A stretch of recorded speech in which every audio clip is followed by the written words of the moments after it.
On the edge of the Nile Delta, The whole complex, it's huge. a major archaeological dig has begun.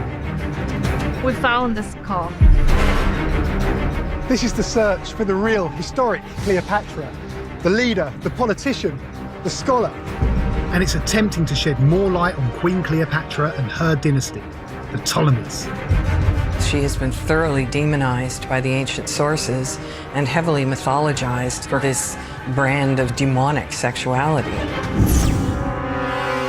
Now, hard graft and painstaking archaeology are unearthing new discoveries that transport us back to the time of the Ptolemies and Cleopatra. Oh my God, there are two mummies.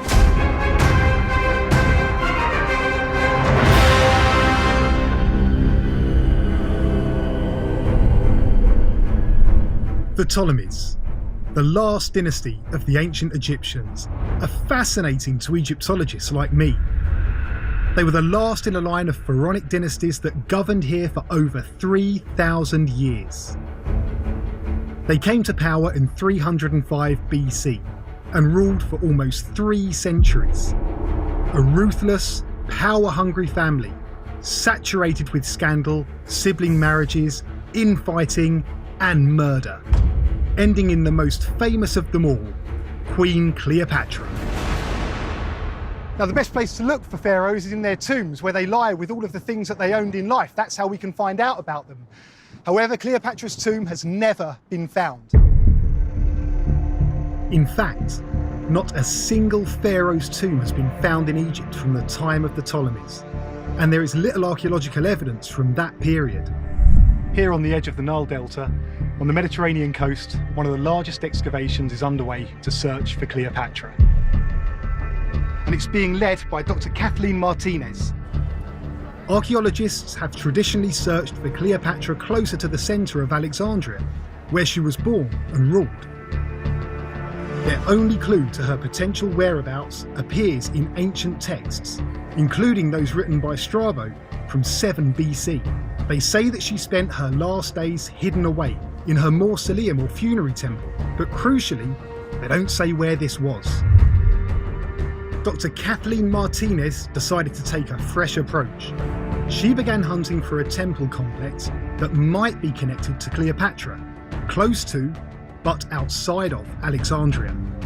I make this map and I started putting together all the ancient temples. And the one who really captured my eye was this one, because nobody had much information about this temple. They call it Taposiris Magna. When Dr. Martinez first arrived, not much was known about Taposiris Magna. It was known that it was in use during the Greco-Roman era, a period that spans from 332 BC to 395 AD, which covers the time when the Ptolemies ruled Egypt. For 14 years, Dr. Martinez has been slowly excavating the temple complex for clues. With only 8 weeks permission granted to dig each year, she has a limited time window. Now it's the first week of the new season, and I've come to see her progress. Hi, Kathleen. Hello. How are you doing? Great. I'm Glenn. Nice to meet you. Nice I'm meeting really you. looking forward to learning more about Taposiris Magna. You came in a great moment. Lots happening. Yes. Fantastic. So you've been working here since 2005? Yes. Right. When I came to the side, that was the level of the floor. You So see? just, The- oh right, so this is, okay, Yes. so you've removed a lot. So yes, I remove all of that and then uncover all the structures that were part of this religious complex. One of the discoveries they made was of a statue of a pharaoh wearing a kilt known as a shendit. A carved inscription found nearby suggested the statue was King Ptolemy IV, Cleopatra's 3 times great-grandfather. It was the first major discovery for Kathleen's team, and it linked the temple directly to the Ptolemaic dynasty. But it didn't give Kathleen a direct connection to Cleopatra. she began investigating another lead. Cleopatra, like pharaohs before her, represented a living god to her people. And for Cleopatra, that god was Isis. One of the things that I tried to understand, her role as the human incarnation of Isis. This is a role that very few scholars dedicated some time to study. To the Ptolemies, Isis was the universal mother goddess, similar to Mother Nature and the Virgin Mary. Isis is a really important goddess from Egypt, but her cult is starting to spread outside Egypt, and it seems to be a cult that people can really understand and empathise with. So this was already known to be a temple dedicated in part to Isis, is that right? Not really, because Okay. it was not evidence. It was not archaeological evidence. And inside this temple that was excavated before by previous missions, I was lucky to discover the foundation plates. Foundation plates were used to dedicate a temple to a particular god and outline the area on which the temple would be built. Carved into these foundation plates in Greek and Egyptian hieroglyphs, Kathleen and her team found something extraordinary. The inscriptions state this is a temple dedicated to Isis, built by Ptolemy IV Cleopatra, whose statue they had already found. And that's not all they discovered. This is the offering table. Oh, the before- altar, yeah. We discovered 200 coins. Wow, okay. This altar is where the priests would make offerings to the gods in the name of the pharaoh. And these coins might hold a clue to any other pharaohs linked to the temple. But they'd been corroded over the centuries. After weeks of painstaking work, Kathleen's team finally managed to clean away the corrosion to reveal an image and a name. On one side of the coin in Greek was the name Queen Cleopatra, and on the other, her face. It was a major breakthrough and an incredible archaeological find, not only linking Cleopatra directly to Tapasiris Magna, but also revealing a striking image of the Queen. If we look at these, we can see that she's got quite a prominent nose. She's got probably what we'd call a double chin, to be honest. She's not necessarily what we'd call a classical beauty. By using these coins as a blueprint, 3D artists have expertly recreated how Cleopatra chose to represent herself to her people as she ruled Egypt 2,000 years ago. She wears what's known as a diadem, a strip of cloth, and this is the symbol of royalty for Hellenistic kings. She was sending the message that she was as good as and as valid a ruler as any of the men who had gone before her. These coins would have been pressed using Cleopatra's direct instructions. This is how she wanted to be seen.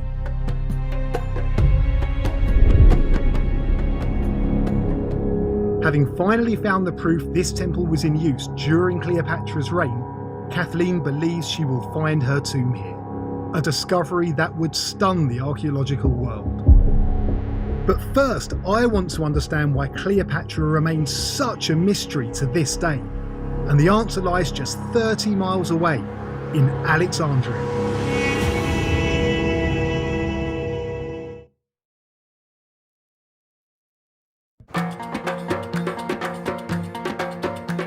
We're here in Alexandria, on the shores of the Mediterranean.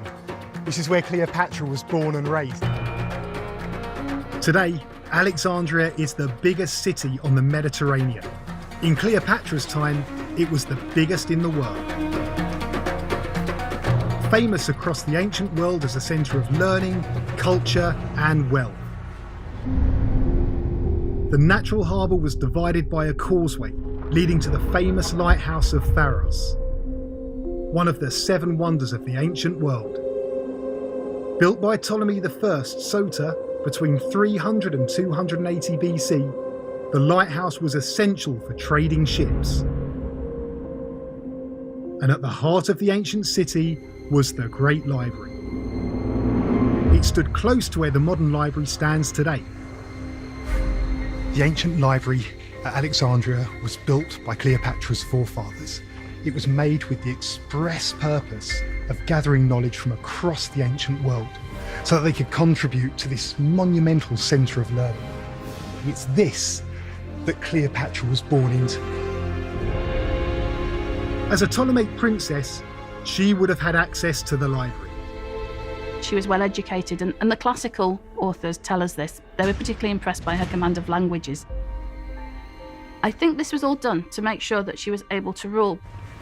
Although information about Cleopatra is scarce, some recent discoveries of forgotten and unpublished Arabic texts are shining new light on the Queen. Dr. Akasha El-Dali is an Egyptologist at University College London. When I was a student at Cairo University, it used to make me wonder, why are we studying all the time great eminent professors in the West? So Dr. El-Dali decided to go in search of Arabic texts. To my surprise, there were hundreds of manuscripts which have never either been published or studied properly.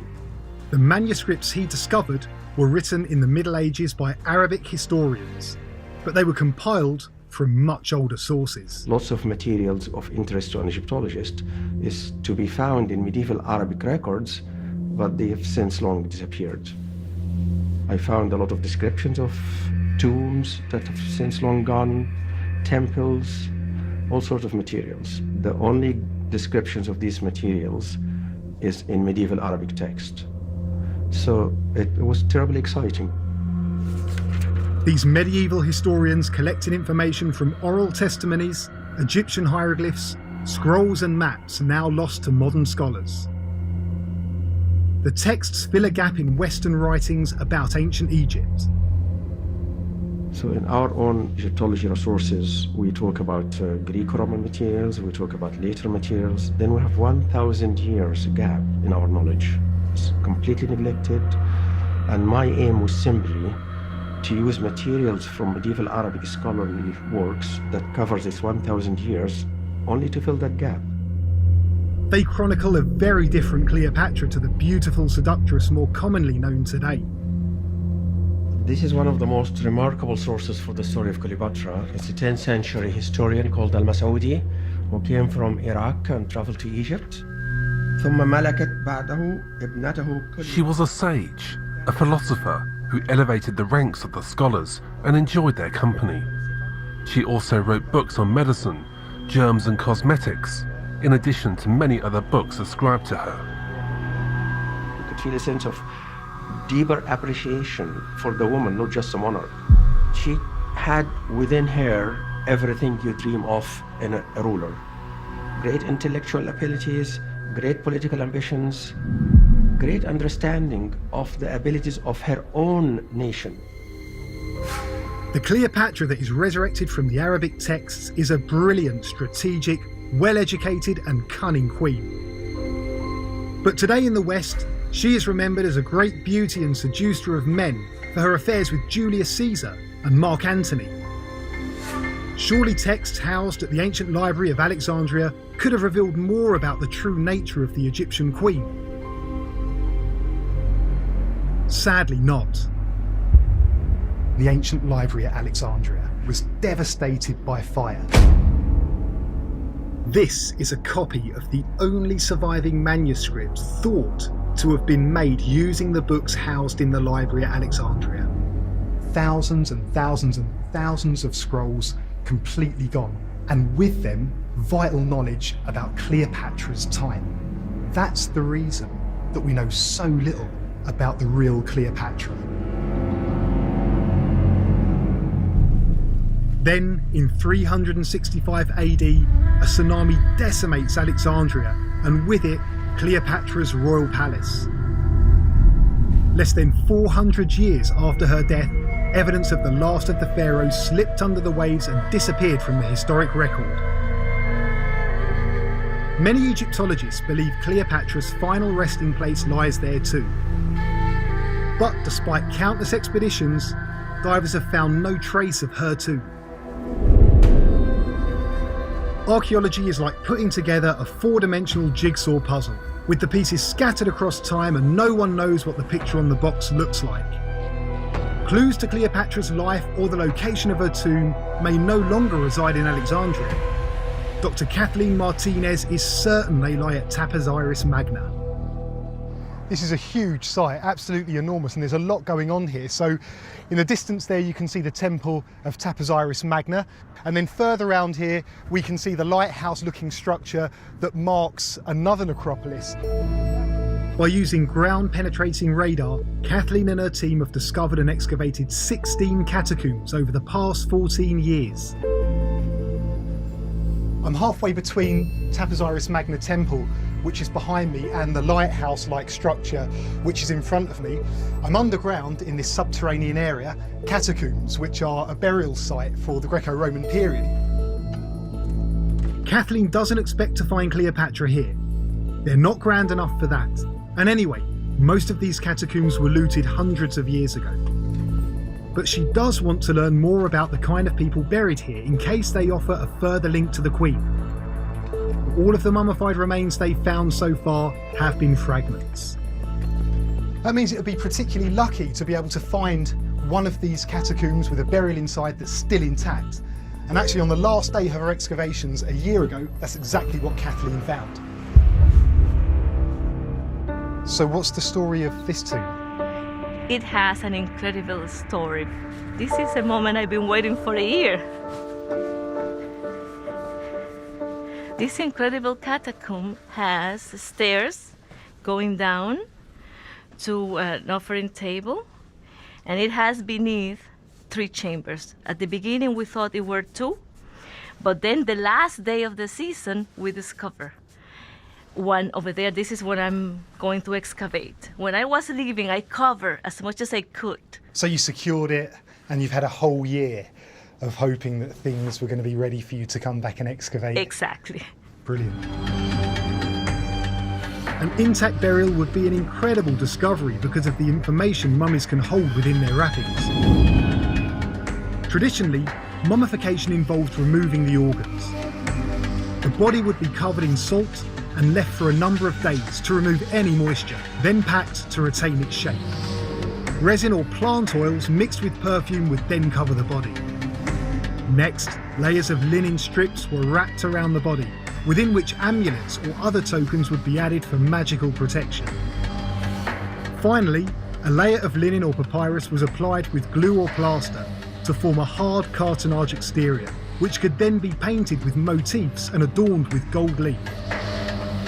However, by the time of the Ptolemies, it wasn't uncommon for less time to be spent on internal mummification in favour of external decoration. Last year, Kathleen excavated the 2 side chambers of this catacomb. In this chamber, we discover a mummy of a woman, and she has an ibis mummified in her head. You know, ibis represent wisdom. Scribes in ancient Egyptian, they were the one who could be buried with ibis. That means that she knew how to write. Okay. Found in the right-hand chamber were the partial remains of a mummy buried with a mummified ibis bird. A wading bird with a slender downturned bill, the ibis was the symbol of the god of wisdom, Thoth. This could suggest the person buried here was an educated woman. This is rare. Only a few % of the population of ancient Egypt would have been educated. It gave Kathleen a clue that she was dealing with a catacomb of significant people in the top tiers of society. Now, after being forced to wait a whole year for the start of the new archaeological season, Kathleen is going to open the final of the 3 chambers. So this one could bring us so much information. This is an intact one. I'm dying to open. I'm going to let you get on with it. Yeah.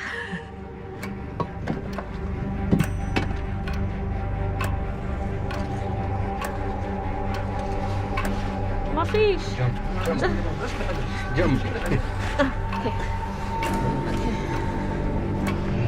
Yeah.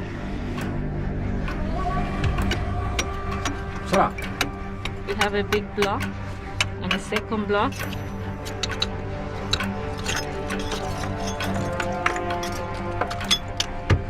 We need a chisel and a hammer. They're trying to remove one of the first blocks.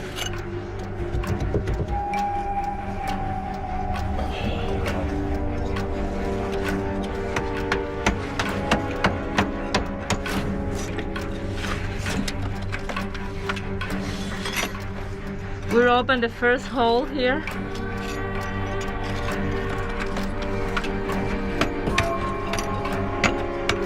We have to be careful because we cannot let the block go inside the tomb.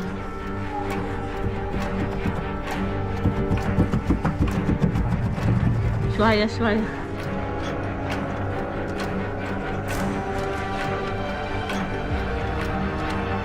Oh, okay. It's open. Oh my God, there are two mummies.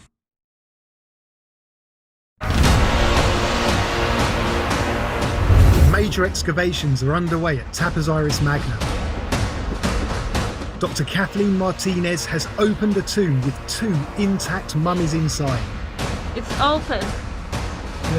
Oh my God, there are two mummies. No one has set eyes on these mummies for over 2,000 years. But they have to fully open the tomb before I can get a proper look. Each limestone slab blocking the entrance weighs close to 80 pounds. One wrong move and the fragile mummies could be destroyed. Okay.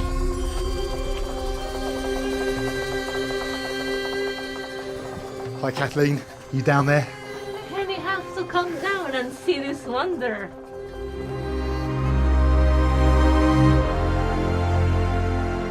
Wow.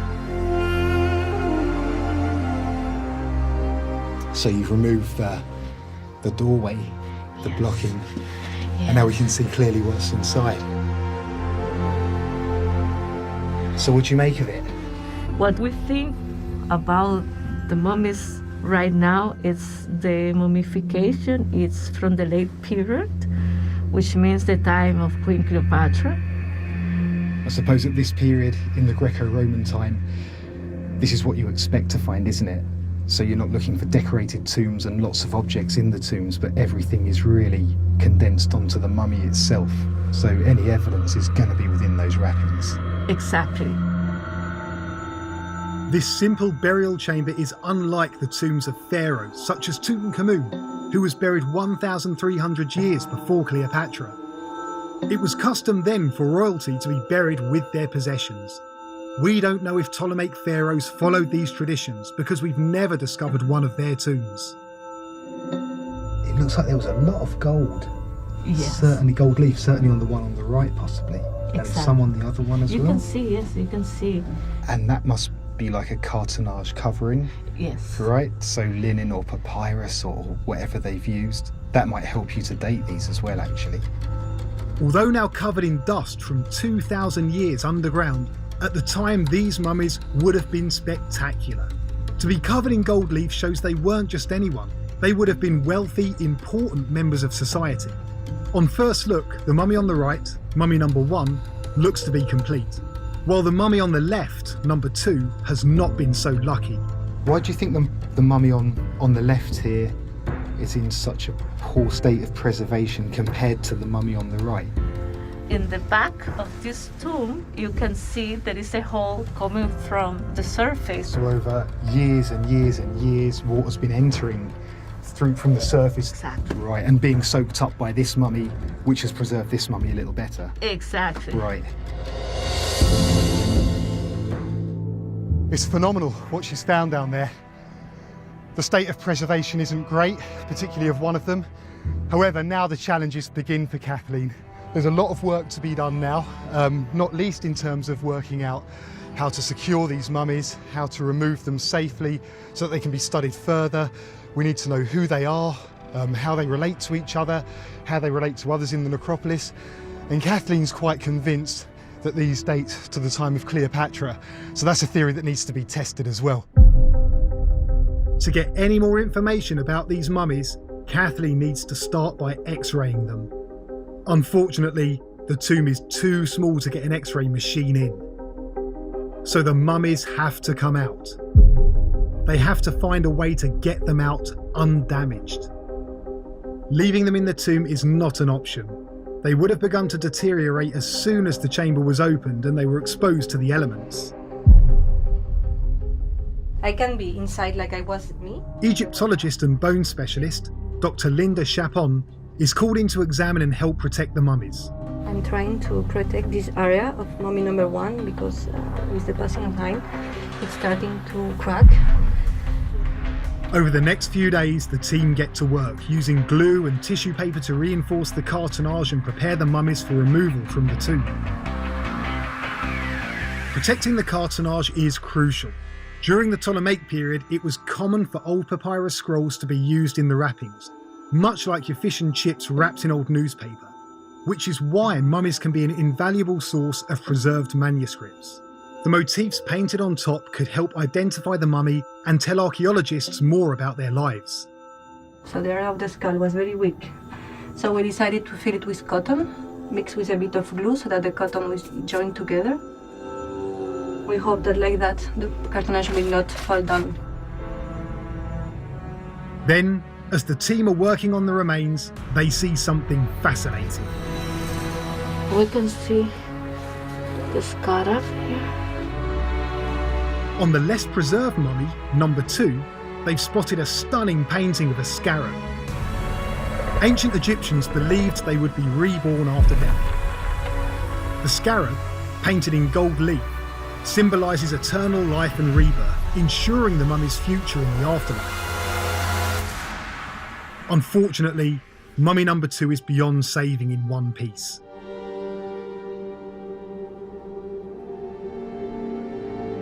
To protect the painting of the scarab, the team start to remove the cartonnage piece by piece for reconstruction later at the laboratory. Don't just take the bandage, you have to cut. Like a surgery. On both mummies, the cartonnage is covered in gold leaf. This would have been used to make these mummies look like gods and help them on their way to the afterlife, and suggests they were wealthy members of society. This is the mummification material. Yeah. With the cartonnage safely removed, Kathleen and Linda begin to examine the skeletal remains of mummy number 2. The bones are very fragile. I think it's a man. While the delicate and painstaking work on the mummies continues, Kathleen turns her focus to another part of the site. The team have begun to excavate around the lighthouse monument. Over 2,000 years old, it stands just 500 metres away from the altar where Cleopatra's coins were found. Although incorrectly positioned to be used as an actual lighthouse, it would have been seen for miles around. So what was its purpose? Kathleen has a theory. Wow, this is incredible. This is huge. It was built maximum the 2nd century BC. There were many theories about the lighthouse, but it has niches for 2 statues. One on each side of the entrance. Yes, and this is the statues that we discovered. You discovered these? Yes. Definitely Greco-Roman. Who could afford this?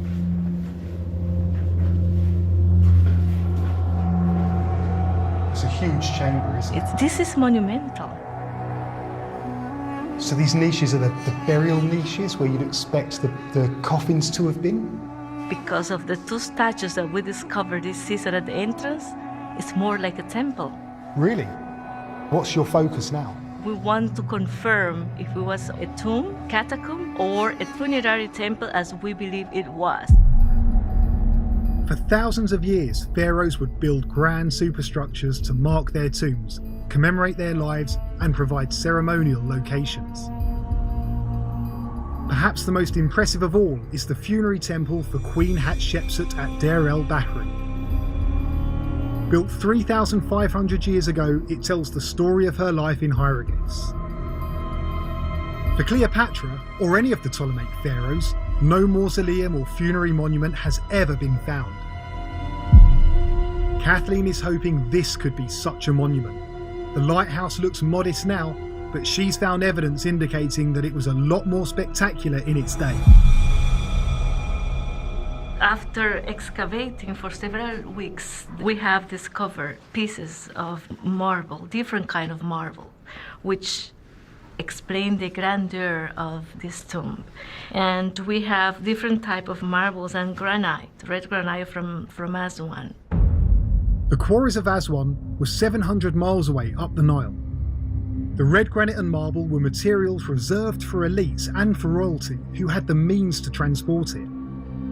And we have in different areas remains of the marble that cover this tomb that we believe is more than a tomb. Probably this is also a funerary temple tomb. It's incredible. The team around the lighthouse are scraping together the evidence of this giant unknown jigsaw. They're even beginning to wonder if this could be a funerary monument for Queen Cleopatra herself.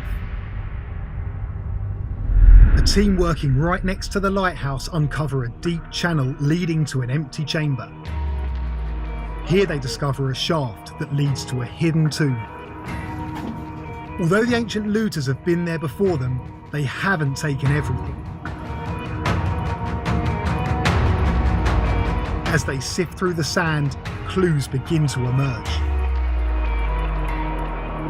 I'm joining Dr. Linda Chapon as she examines the human remains they found down here.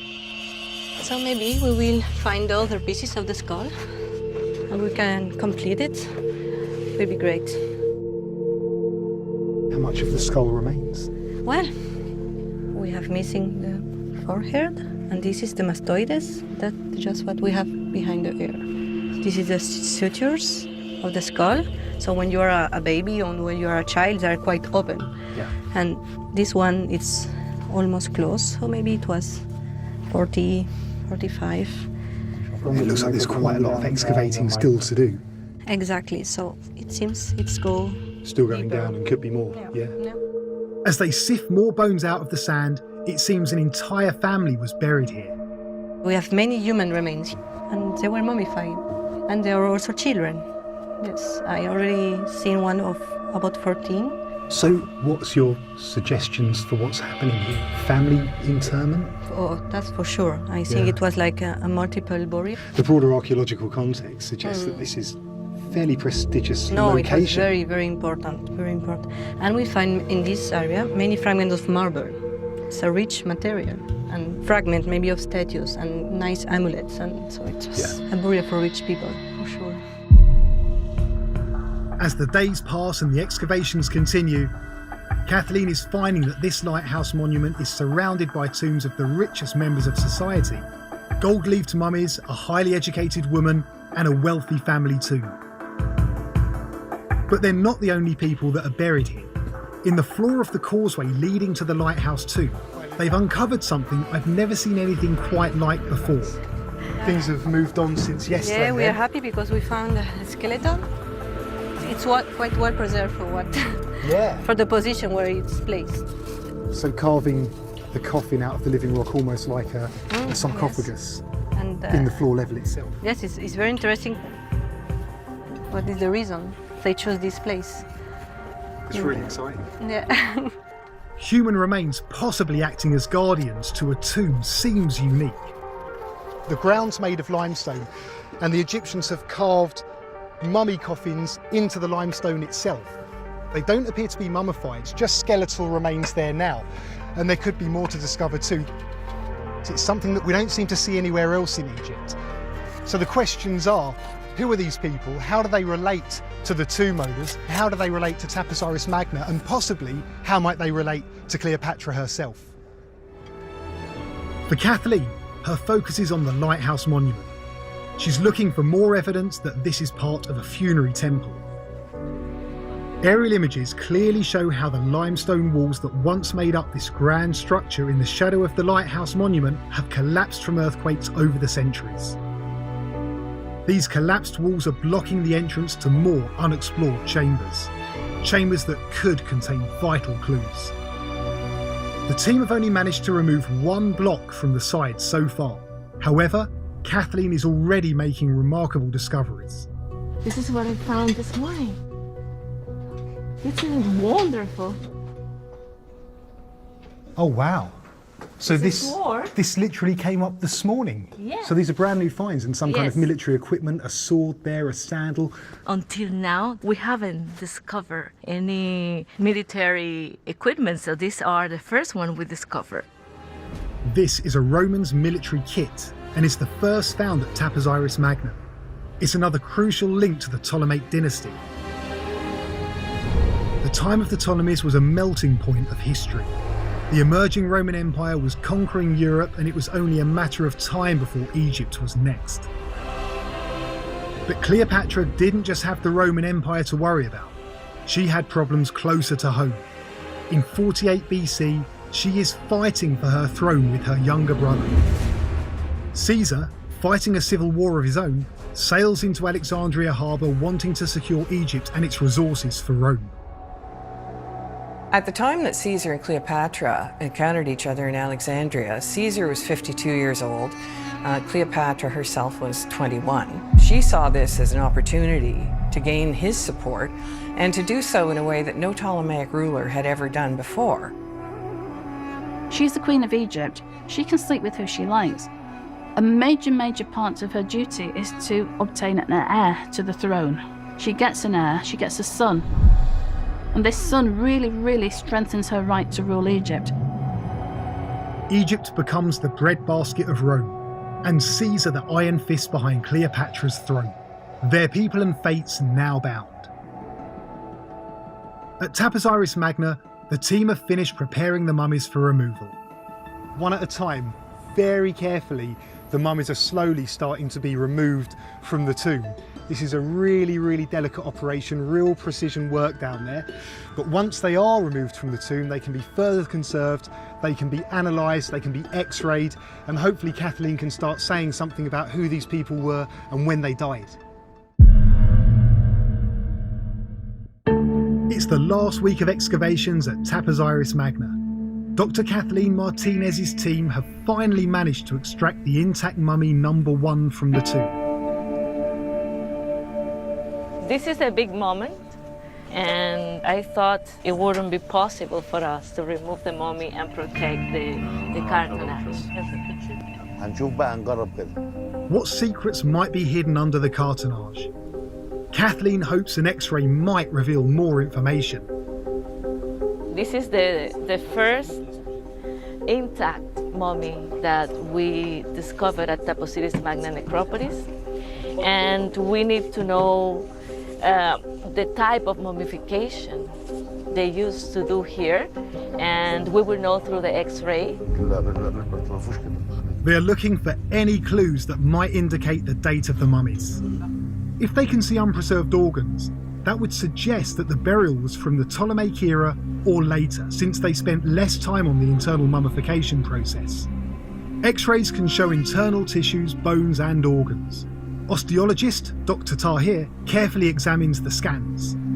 And what can you say about the mummification process?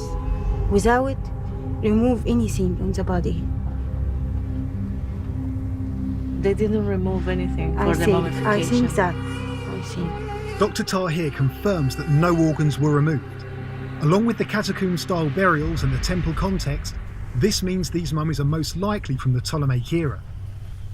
Here we can see this area called sciatic notch. It's very wide.